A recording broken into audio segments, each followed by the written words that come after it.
Saudamos todos os nossos irmãos e irmãs, amigos e amigas com a graça e a paz do Senhor Jesus. Estamos novamente juntos e vamos iniciar uma nova semana de estudos. Ficamos agradecidos a Deus por Ele permitir estarmos juntos todos os dias estudando a Sua Palavra e aprendendo mais do amor de Deus para com cada um de nós e do seu desejo de nos salvar. E nós agradecemos a vocês que são inscritos no canal Hora Tranquila, vocês que compartilham esses estudos, vocês que clicam no dedinho de joinha, e também agradecemos a vocês que nos escrevem dizendo de onde acompanham os estudos. Mandamos aqui um alô especial para Nina, de Vila das Belezas, em São Paulo, Tia Moca, também de São Paulo, Rosiane, de Caucaia, no Ceará, Tereza Lima Nascimento, de Capim Grosso, na Bahia, Estela Castro e João Paz são os meus sogros, lá de Vitória, no Espírito Santo, Antônia Silva, de Bom Lugar, Érica Elizabeth, de Alta Floresta, em Mato Grosso, e todos os demais que nos escrevem, agradecemos e sempre mandaremos um alô. Iremos orar. Senhor nosso Deus e Pai que estás nos céus, aqui estamos diante da Tua presença, agradecidos por todas as bênçãos que nos tens dado, por mais este dia de vida, por este momento que vamos ter para estudar a Tua Palavra, que o Teu Espírito Santo seja concedido a cada um de nós, que possamos entender e colocar em prática em nossa vida. Pedimos a Deus as Tuas bênçãos para todos aqueles que acompanham os estudos conosco diariamente e que nas suas lutas, nos seus problemas, nas suas dificuldades, encontrem em Ti, recebam de Ti as bênçãos e a solução dos problemas. Dá-nos, ó Pai, o perdão dos nossos pecados, te pedimos agradecidos, em nome de Jesus.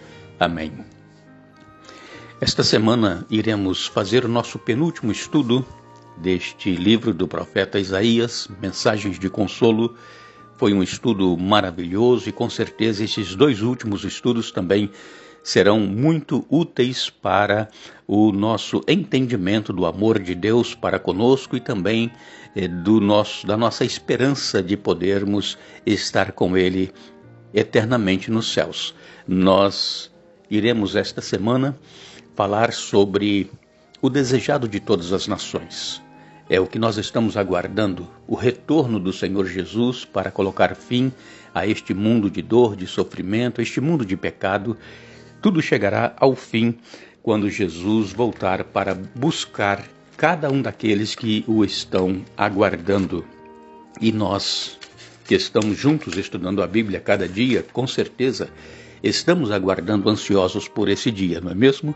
Em Ageu, no capítulo 2, no verso 7, nós lemos: E farei tremer todas as nações, e virá o desejado de todas as nações, e encherei esta casa de glória, diz o Senhor dos Exércitos. O profeta Isaías, ele estava escrevendo para o povo judeu, mas nós também, hoje, estamos aguardando a vinda desse desejado de todas as nações para colocar fim a este mundo mau que nós estamos vivendo, este mundo de sofrimento. É claro que é bom viver, não é mesmo? Já que nascemos, já que estamos aqui, é muito bom nós vivermos as coisas, nos relacionarmos com as pessoas, nós adorarmos a Deus, isso é muito bom. Agora, claro que todos nós temos lutas, problemas, sofrimentos, todos nós amamos o nosso Senhor Jesus e esperamos que Ele nos ajude a vencer esses problemas que nós temos tido aqui neste mundo. Muitas pessoas pensam que elas são capazes por si mesmas de solucionar os seus problemas, de resolver a situação que estão atravessando e buscam dentro de si forças para poder então superar os momentos difíceis que atravessam. Mas pela palavra de Deus nós vemos que a nossa força ela vem de fora. O cristão não busca força dentro de si mesmo, como muitas pessoas dizem: você é capaz, você consegue, vai, tente, porque você tem uma força interior. Mas a palavra de Deus nos diz que a nossa força ela vem do alto, a nossa força ela vem de Jesus, é uma força exterior.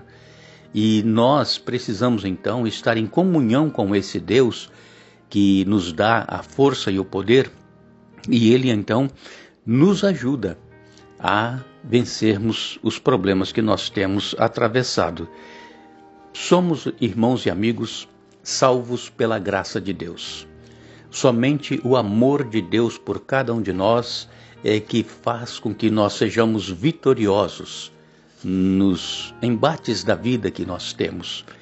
E então, o profeta Isaías, como nós estudamos na semana passada, lá em Isaías 55, verso 7, ele diz que o ímpio abandone o seu mau caminho, e o homem mau os seus pensamentos. Converta-se ao Senhor, que se compadecerá dele, e volte-se para o nosso Deus, porque é rico em perdoar.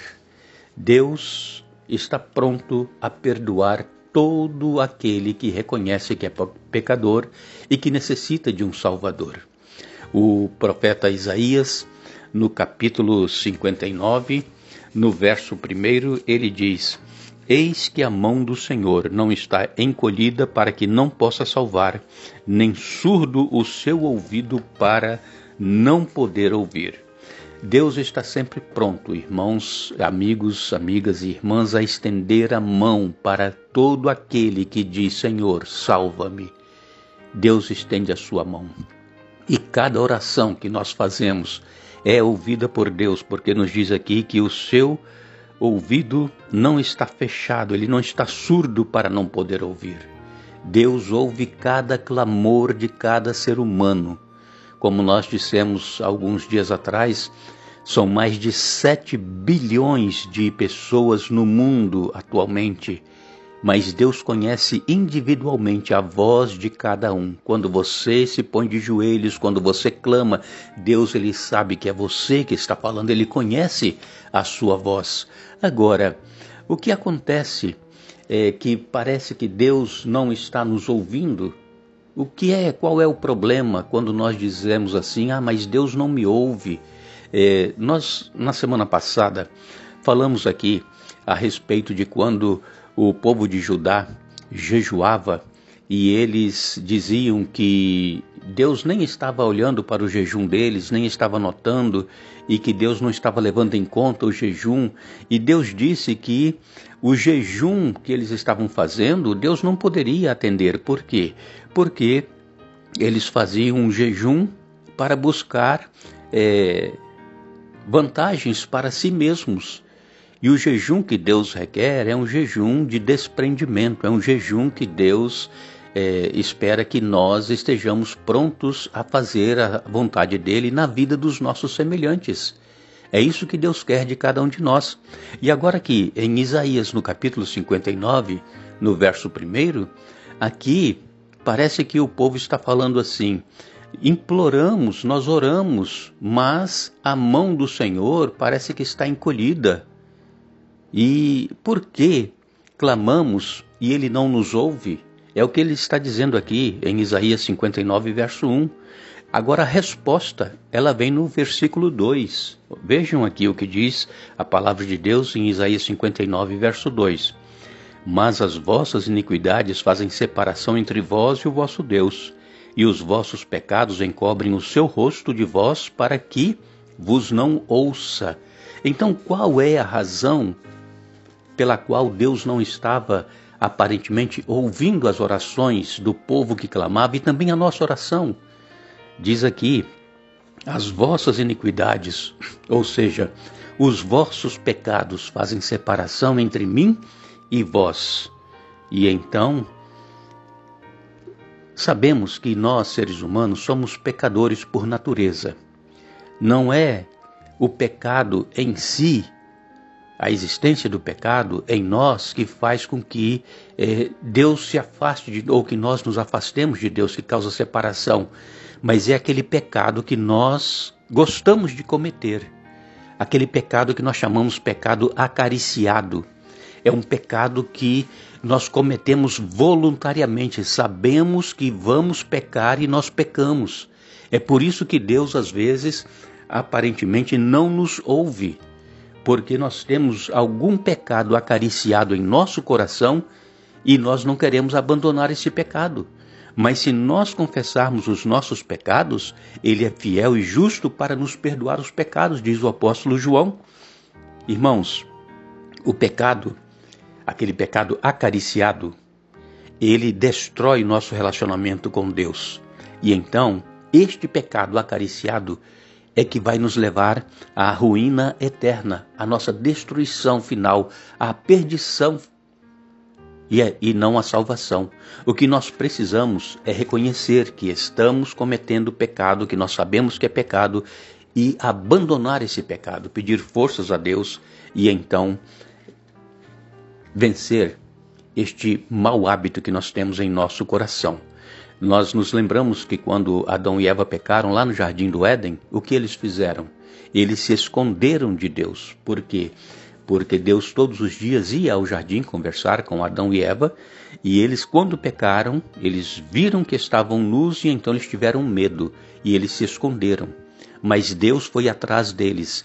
Deus, amigos e irmãos, Ele está atrás de nós hoje.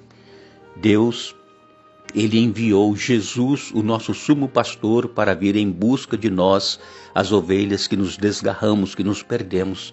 E neste momento, o Senhor Jesus, Ele está apelando ao seu coração. Neste momento, o Senhor Jesus está dizendo: filho, eu te amo. Filho, eu dei a minha vida por você. Filho, eu quero te salvar, vem a mim. Não fuja mais de Deus. Confesse a Ele os seus pecados, abandone esta vida que você tem vivido de afastamento de Deus, de separação de Deus. Não viva esta vida de incerteza que você está vivendo e dizendo: eu preciso voltar para o Senhor, eu preciso acertar minha vida. Irmãos, este é o momento. Não deixe passar esta oportunidade. Deus está falando conosco. Quanto sofrimento nós estamos vendo acontecer ao nosso redor, quantas perdas de pessoas queridas, e como está a nossa vida com Deus, irmãos? Vamos nos voltar para o Senhor. O efeito do pecado é a separação nossa de Deus, é a destruição eterna, e que nós possamos nos arrepender. Nós só iremos nos perder se nós quisermos, porque a salvação já nos está garantida através do sangue de Jesus. Precisamos então confessar os pecados e abandoná-los e ter uma vida íntima de relacionamento com Jesus. Que Deus nos abençoe, que Deus nos dê um bom dia. Estaremos novamente juntos amanhã, dando sequência a este estudo, mas não nos esqueçamos. Eis que crio novos céus e nova terra, e jamais haverá lembrança das coisas passadas. Isaías 65, verso 17. Que Deus nos abençoe.